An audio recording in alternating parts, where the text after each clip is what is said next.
Hello everyone, నా hair అయితే head bath చేసిన నెక్స్ట్ డేకి చాలా రఫ్గా అండ్ ఫ్రిజీగా అయిపోతుంది. సో అప్పుడే మా అమ్మమ్మ అయితే ఒక హెయిర్ ప్యాక్ చెప్పారు.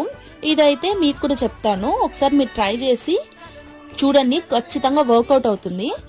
సో ఫస్ట్ అయితే అలోవెరాని తీసుకొని కొంచెం వాటర్ వేసుకొని అందులోనే పెట్టేసుకోవాలి ఒక 10 మినిట్స్. దీనివల్ల ఏంటంటే కట్ చేసిన వెంటనే రిలీజ్ అయ్యే హార్మ్ఫుల్ కెమికల్స్ అనేవి పోతాయంట. ఇప్పుడు కొన్ని మందార ఆకులు తీసుకోవాలి. ఇన్ కేస్ మీ ఇంట్లో మందార చెట్టు లేకుంటే మందార ఆకులు డ్రై పౌడర్ కూడా దొరుకుతుంది, అది తీసుకోవచ్చు. ఇప్పుడు ఈ ఆకులు బాగా క్లీన్ చేసుకొని ఈ ఆకులు అండ్ అలోవెరాని మిక్సీలో వేసుకొని బాగా మెత్తగా పేస్ట్ చేసేసుకోవాలి. ఈ పేస్ట్ని మన హెయిర్కి మొత్తం పట్టించి ఒక 1 అవర్ తర్వాత హెడ్ బాత్ చేసుకుంటే హెయిర్ అనేది చాలా సాఫ్ట్గా ఉంటుంది. ఆల్మోస్ట్ హెడ్ బాత్ చేసిన ఒక 3 డేస్కి కూడా హెయిర్ సాఫ్ట్గానే ఉంటుంది.